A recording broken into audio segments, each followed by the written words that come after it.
오늘 성경 이야기는 탕자의 이야기입니다. 너무나도 많이들 알고 있는 그런 내용들입니다.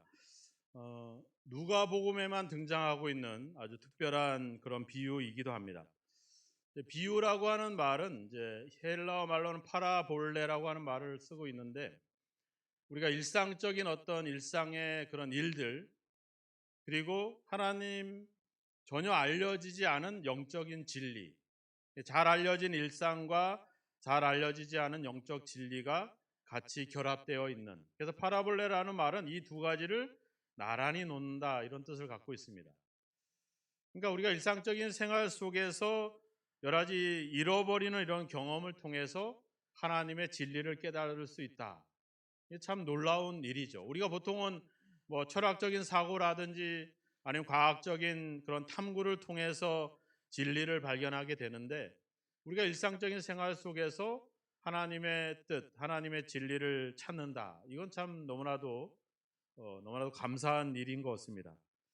오늘 탕자의 이야기는, 이야기의 대부분 우리가 읽진 않았지만 앞에 11절부터 24절까지는 그 둘째 아들, 아버지의 재산을 탕진해 버린 둘째 아들의 이야기가 많은 비중을 차지합니다. 그래서 보통은 이제 탕자의 비유, 잃어버린 아들의 비유라고 하는 말로 이 제목을 붙이는 것이 전통적인 그런 방법이었었죠. 근데 우리가 알다시피 오늘 이 이야기 11절에 보면 어떤 사람에게 두 아들이 있는데, 이런 말로 시작을 합니다. 그러니까 두 아들이 등장을 하니까 두 아들에 대한 이야기를 보는 것이 옳다, 이렇게 해서 두 아들의 비유다, 이런 제목을 붙이는 그런 학자들도 있었고요. 또 단커라고 하는 학자는 이 비유의 핵심은, 비유의 어떤 결론은 후반부에 나오기 때문에 후반부에 등장하고 있는, 그래서 아버지의 그 행위를 기뻐하지 않는 그 아들, 그래서 기뻐하지 않는 형제의 비유다, 이제 이런 제목을 붙이기도 합니다. 또 어떤 분들은 이제 앞에 양을 잃어버리고 동전을 잃어버리고 이번에는 아들을 잃어버린 이런 이제 문맥을 통해서 그 잃어버린 주체가 바로 목자였고 여인이었고 아버지였기 때문에 바로 아버지가 이 이야기의 핵심이다. 그래서 아버지 사랑의 비유다. 예레미야스라고 하는 학자는 이 성경의 제목을 또 그렇게 붙이기도 했죠. 우리가 내용을 잘 알다시피 둘째 아들이 아버지에게 자신에게 돌아올 그 몫을, 상속분을 달라고 요청을 했고, 그것을 가지고 갔다가 다 탕진하고 돌아오는 그런 이야기입니다. 근데 이 이야기의 그 결론 부분에 24절에 보면 내 아들은 죽었다가 다시 살아났으며 잃었다가 다시 얻었다. 또 32절에도 보면 죽었다가 다시 살아났으며 내가 잃었다가 다시 얻었다. 이런 같은 그런 말들이 반복이 되죠. 그러니까 이 말을 통해서 앞에는 탕자의 비유의 이야기, 그리고 뒤에는 큰 아들의 이야기, 이렇게 두 가지로 우리가 구분을 하게 됩니다. 자, 첫 번째 등장하고 있는 이 둘째 아들은 아버지가 죽기 전에 자기에게 유산을 나눠달라고 요청을 하죠. 우리 자식 중에 이렇게 간 큰 자식들이 있나요? 네? 우리나라 보면 요청할 수도 있죠, 당연히. 근데 유대 법으로는 이렇게 아버지에게 불순종하거나 완악하고 패역한 이래 부모의 말을 듣지 않거나 또 방탕하고 술에 잠겨 있는 자녀들은 신명기 21장에 가보면 돌로 쳐서 죽여라, 이렇게 나와 있어요. 이게 하나님의 명령입니다. 그러니까 이 아들은 하나님의 명령대로 하면 죽어야 될 존재죠. 근데 아버지가 유산을 그 아들에게 나누어 줍니다. 그럼 나머지 유산은 누구 거가 되는 겁니까? 큰아들 거가 되겠죠. 자, 유대법에는 큰아들이 3분의 2를 상속받습니다. 그리고 작은아들이 나머지 3분의 2를 상속받게 되어 있죠. 그러니까 이제 다 줬으니까 나머지는 누구 거예요? 큰아들 거가 되는 것이죠. 네. 자, 둘째 아들은 아버지의 재산을 탕진하고 갔는데 어디를 가냐면 13절에 보니까 먼 나라에 가서 허랑방탕하여 그 재산을 낭비했다 이렇게 나와 있습니다.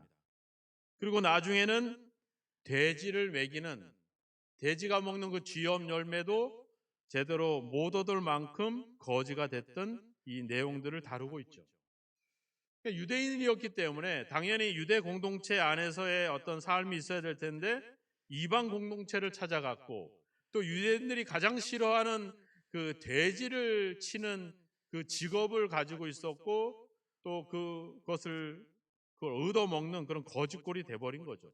그러니까 어떤 그 죄를 지은 것뿐만 아니라 이제는 하나님의 율법으로도 되게 정결하지 못한 아주 부정한 그런 인물이 돼버리고 만 겁니다. 그러니까 도덕적으로, 윤리적으로, 종교적으로 완전히 부정해버린 부정한 그런 탕자가 돼버리고 만 것이죠. 근데 큰아들은 어떻습니까?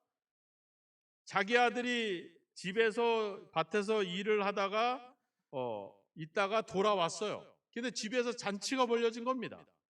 이 일이 순식간에 이루어졌는지는 모르겠어요. 하지만 이 아들이 자기 아버지 집에서 일어나고 있는 이 엄청난 잔치를 모르고 있었다? 이것 또한 큰 문제인 거죠. 이 아들의 관심은 아버지나 집안에 있는 게 아니라 뭐예요? 일에 있는 것이죠. 왜 그럴까요? 왜 일에 열심을 낼까요? 나중에도 얘기하잖아요. 아버지, 내가 아버지의 명을 어김없이 내가 일하지 않았습니까? 뭐 때문에 일한 거예요? 더 깊이 들어가 보면 내 거니까 일한 거죠. 내 거니까. 아버지가 아버지 마음대로 쓰는 거에 대해서 뭐라 하겠습니까? 근데 내 거니까 열심히 일하는 거라고 상황들을 이해할 수 있죠. 집에서 일어나고 있는 엄청난 잔치를 잊어버리고 무관심하고 그것을 등한히 할 만큼 이 아들은 다른 곳에 마음을 지금 두고 있었던 겁니다. 집에 돌아왔는데 잔치가 벌려졌어요. 그래서 26절에 보니까 한 종을 불러 이 무슨 일인가 물었다 이렇게 나와 있죠.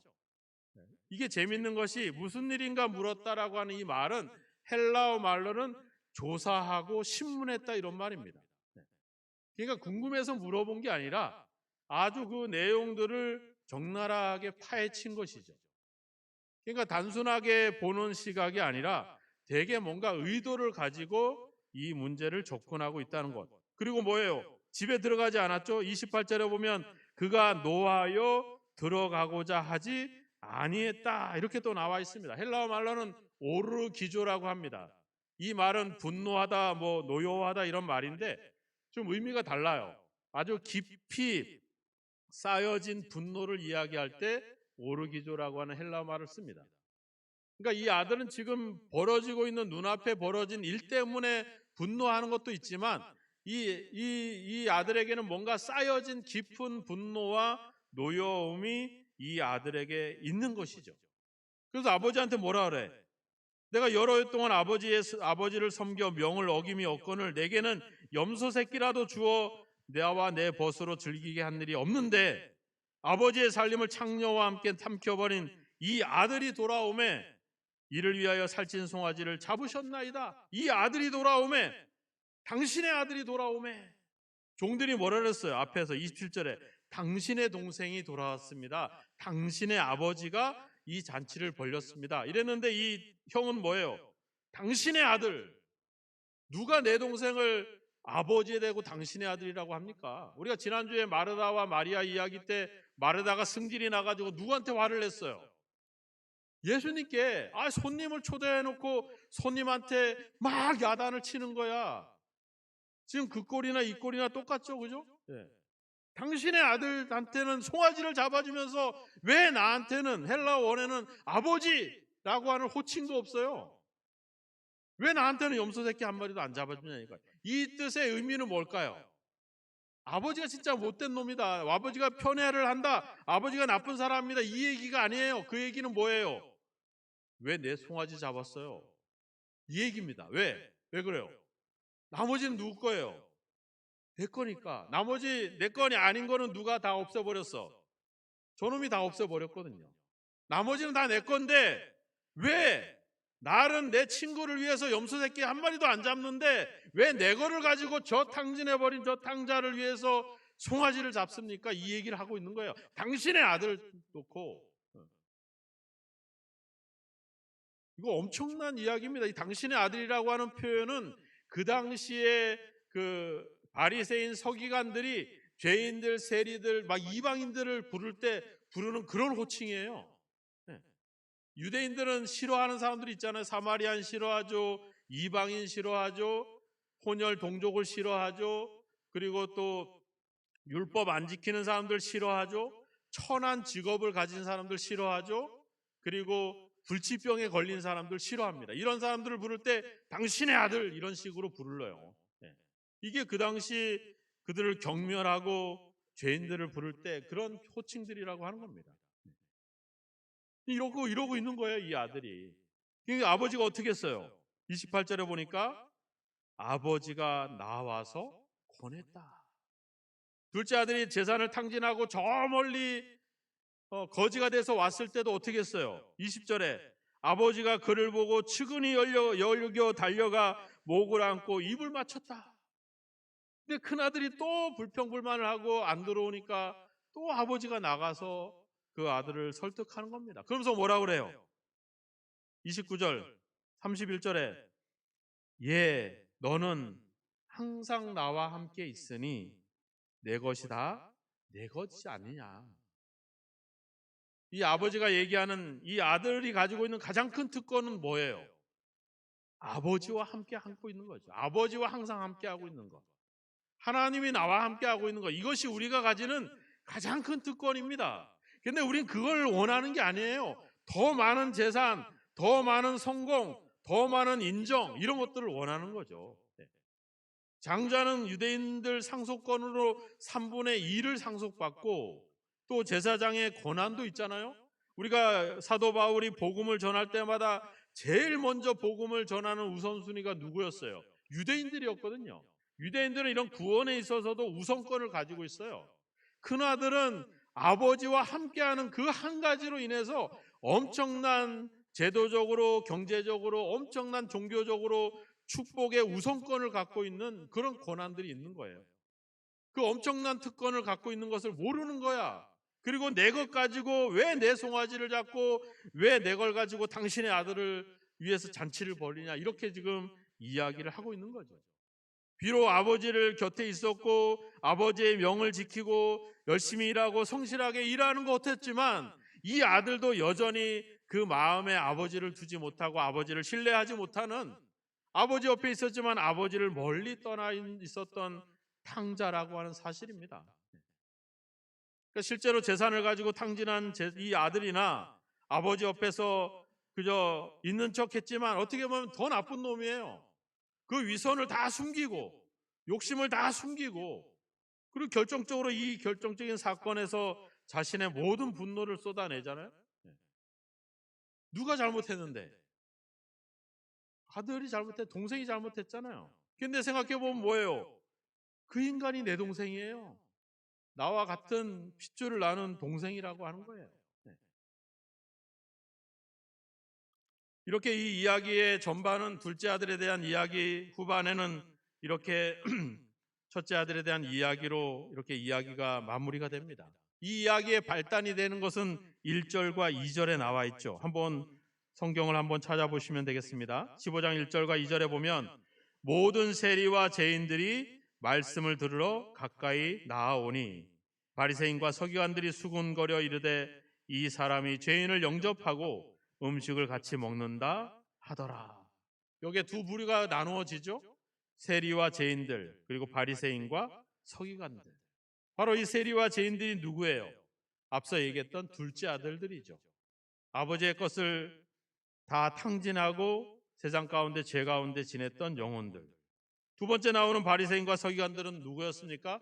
바리새인들은 이스라엘 족속 지파 중에서도 가장 하나님의 말씀대로 살고 있다라고 하는 그런 지파들입니다. 지금도 가보면 이스라엘에서 모자 쓰고 막 머리 길고 이런 사람들이 다 대부분 바리새파 사람들이죠. 지금도 존재하죠. 서기관들은 누구였어요? 하나님의 말씀을 연구하는 사람들이에요.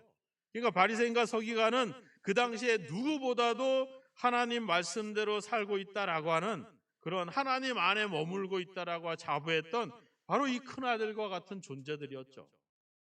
예수님은 바로 이런 두 부류에 있는 둘째 아들 탕자와 첫째 아들 탕자에 대한 이야기를 공교하게 방어하고 또 공격하면서 이 이야기를 그들에게 지금 전달하고 있는 것이죠. 바리새인과 서기관들이 그랬잖아요. 예수님께 이 사람이 누군데 죄인을 영접하고 저들과 음식을 같이 먹느냐 비난하고 수군거렸잖아요. 우리가 그 큰아들이 잔치를 벌릴 때 종들한테 그랬잖아요. 이 무슨 일인가 물었다. 같은 표현입니다. 조사하고 신문하고 비난해서 그래서 너는 잘못하고 우리가 옳다라고 하는 이야기를 하고 있는 거죠. 그들에게 주님은 이야기를 하는 거예요. 내가 온 것은 잃어버린 자를 찾아 구원하려 합니다. 자기가 오신 목적을 이 비유를 통해 그들에게 이야기를 하고 있는 것이죠. 자, 생각해 보세요. 둘째 아들이 아버지의 재산을 탕진했지만 다시 그 아들의 자리로 돌아옵니다. 아버지가 비록 그렇게 했죠. 또 큰아들도 이렇게 분노하고 그렇게 화를 내지만 또 아버지가 그를 설득해서 또 다시 돌아오게 하죠. 자, 그들이 돌아온 자리는 특별한 자리였습니까? 아니잖아요. 원래 있었던 자리예요. 원래 아들의 자리였고 원래 그들이 살아가야 될 삶의 자리예요. 우리가 죄를 짓고 세상에서 방황하고 해서 예수님이 오셔서 우리를 위해서 대신 죽고 그래서 다시 우리가 회복한 자리는 어디입니까? 우리가 가지는 원래 자리예요. 원래 하나님이 하나님의 형상대로 창조하신 그래서 하나님의 성품과 인격을 닮아서 사랑하고 섬기고 베풀며 살아갈 수 있도록 그 세워놓은 그 자리로 우리가 돌아오는 거예요. 그러니까 믿음이라고 하는 거는 우리가 뭔가 능력을 소유하고 영웅이 되고 뭔가 위대한 존재가 되는 게 아니라 원래의 자리로 돌아오는 겁니다. 그러니까 우리가 예수를 믿고 믿음을 가진다라고 하는 것은 어떤 종교성을 가지고 예배하고 기도하는 게 아니라 원래 가지고 있는 인간의 됨됨이로 돌아오는 겁니다. 그래서 우리는 그리스도인이 되기 전에 먼저 인간이 돼야 됩니다. 하나님이 우리를 창조하신 그 목적에 맞는 그 형상을 닮은 원래의 자리로 돌아가는 거예요. 원래 있다가 다시 그 자리로 돌아갔는데 내 자리로 돌아가서 자랑할 게 없잖아요. 특별한 자리로 가야 되고 특별한 인물이 돼야 자랑할 거리가 있는데 우리가 원래 잃어버렸던 자리로 돌아가서 거기서 다시 사랑하고 섬기고 베풀며 살아가는 거기 때문에 우리가 자랑할 것이 하나도 없는 거예요. 그래서 믿음이라고 하는 거는 잃어버렸던 우리 본래의 인성과 성품과 인격과 사람 됨됨이를 회복하는 것이죠. 그럼 그런 훈련을 위해서 한다고 한다면 어떻게 보면 성경을 읽고 기도하는 내용도 더 중요하겠지만 우리가 청소를 하고 쓰레기를 줍고 사람을 보면 인사를 하고 어려운 사람을 보면 도와주고 가장 기본적인 삶을 제대로 하는 것이 우리가 제대로 된 그리스도인 된 제대로 된 사람 됨됨이를 회복해 가는 것이죠.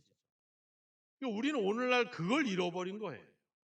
그걸 잃어버리고 기독교적인 종교적인 방법을 통해서 우리를 다시 뭔가 영적인 존재로 우리를 만들어 가려고 하고 있는 것이죠. 이게 아닙니다. 우리는 원래 자리로 돌아가야 되는 거예요.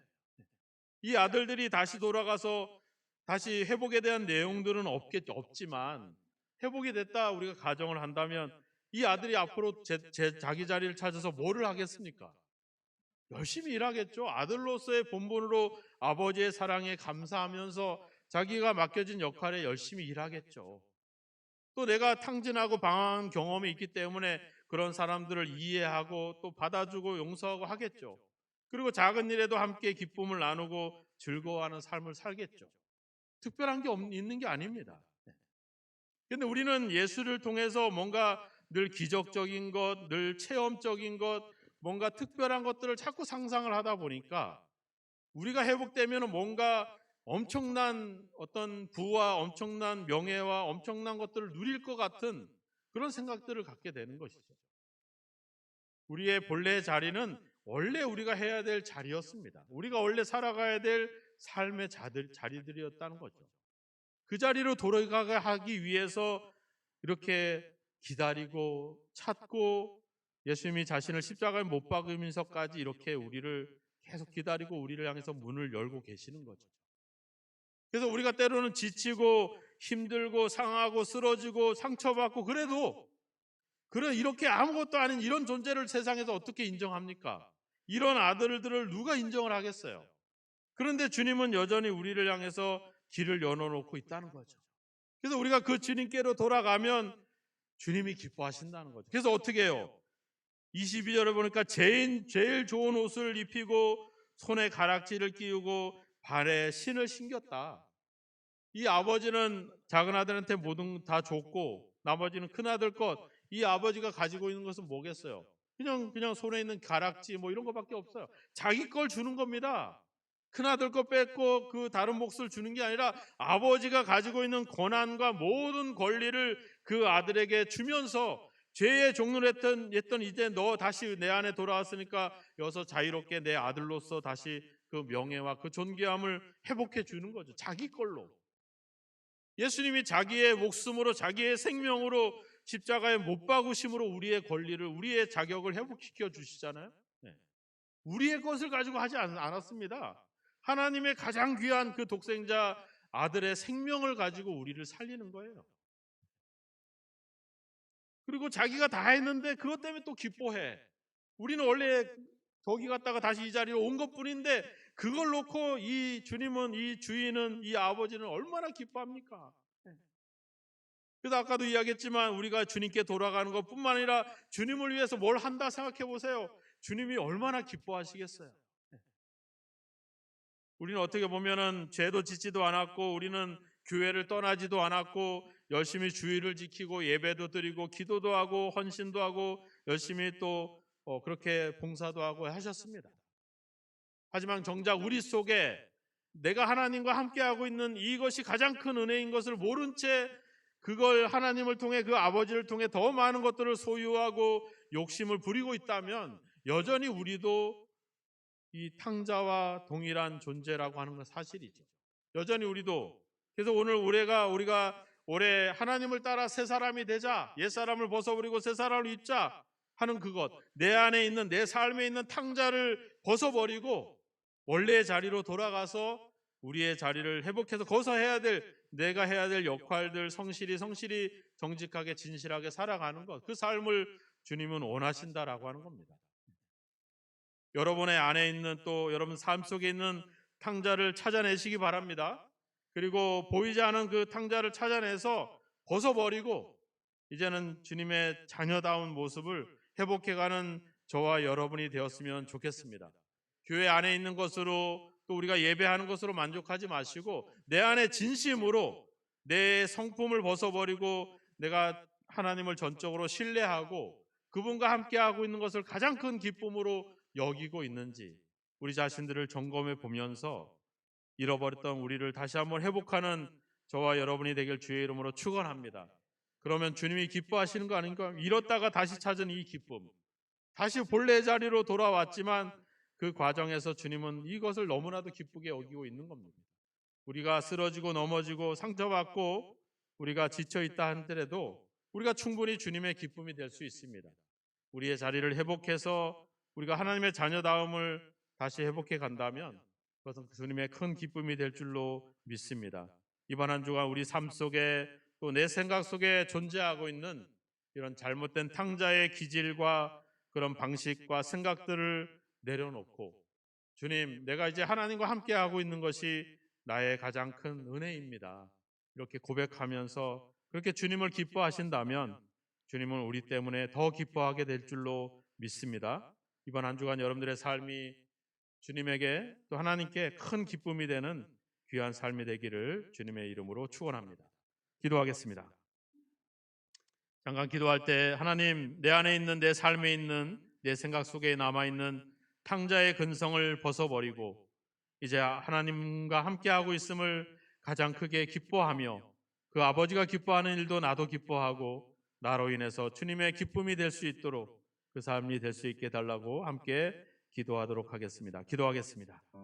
하나님 아버지, 우리 안에 남아있는 탕자의 근성을 벗어버리게 하옵소서. 옛사람을 아버지 벗어버리게 하소서. 우리 속에 있는 욕심과 탐심과 탐욕들을 벗어버리게 하시고 내 것에 관심을 두고 타인의 기쁨을 함께 기뻐하지 못한 우리의 모습이 있었음을 아버지 회개하며 다시 한번 아버지 주님 우리의 자리를 회복해 가기를 원합니다. 우리가 있어야 될 자리에 있기를 원하고 우리가 하나님과 함께하고 있음을 가장 크게 기뻐하면서 하나님 아버지 그 자리를 회복하여 우리를 통해 주님이 기뻐하시는 역사가 있기를 간절히 원하고 소망합니다. 우리의 삶을 아버지 인도하셔서 아버지 우리의 생각을 지배하시고 도우셔서 우리의 생각 속에 우리 아버지 삶의 잔재 속에 남아있는 탕자의 잔재들을 제거하게 하시고, 그래서 아버지 다시 찾는 기쁨, 다시 회복하는 기쁨, 다시 아버지 주여 하나님의 기쁨이 될 수 있도록 우리를 사용하시고 우리를 인도하시고 우리와 함께 하시기를 간절히 원하고 소망합니다. 하나님 아버지 주여 우리를 도우소서. 우리를 통해 다시 한번 주님의 웃음을 회복하기를 원하오니 우리를 사용하시고 회복의 은혜를 더하여 주옵소서. 주님께로 돌아갑니다. 주님께로 우리의 마음을 향합니다. 주님의 기쁨이 우리의 기쁨이 되는 역사가 있도록 주여 함께 하시고 우리를 인도하여 주옵소서. 하나님 아버지 감사합니다. 피리를 불 때 함께 춤추지 못했고 아버지 주여 곡할 때 함께 눈물을 흘리지 못했던 아버지, 그저 우리가 우리의 일에, 우리의 인생에, 우리의 욕심에, 우리의 생각에 사로잡혔던 탕자였던 우리를 고백합니다. 아버지 곁에 있었고 아버지 우리가 예배 자리에 있었고 믿음의 아버지의 삶을 산다고 하였지만 여전히 우리 속에 탕자의 잔재가 남아있사오니, 죄의 성품들이 남아있사오니 주여 우리 성령께서 우리를 도우사 이 모든 것들을 벗어버리게 하시고 우리가 하나님과 함께하고 있음을 가장 큰 기쁨으로 여길 수 있는 그 믿음의 자리를 회복하고 우리의 자리를 회복하는 저희들이 되기를 간절히 원하고 소망합니다. 욕심과 탐욕에 세상 풍조에 휘말렸던 우리의 생각들을 정리하여 우리가 있어야 될 자리에서 아버지 성실하게 정직하게 우리에게 맡겨진 삶을 책임있게 살아갈 수 있는 저희들로 인도하시고 주여 붙잡아 주옵소서. 주님이 기뻐하시는 일을 함께 기뻐하며 주님의 아버지 기쁨이 되는 삶이 되도록 우리를 사용하시고 우리와 함께 하옵소서. 예수님의 이름으로 기도하옵나이다. 아멘.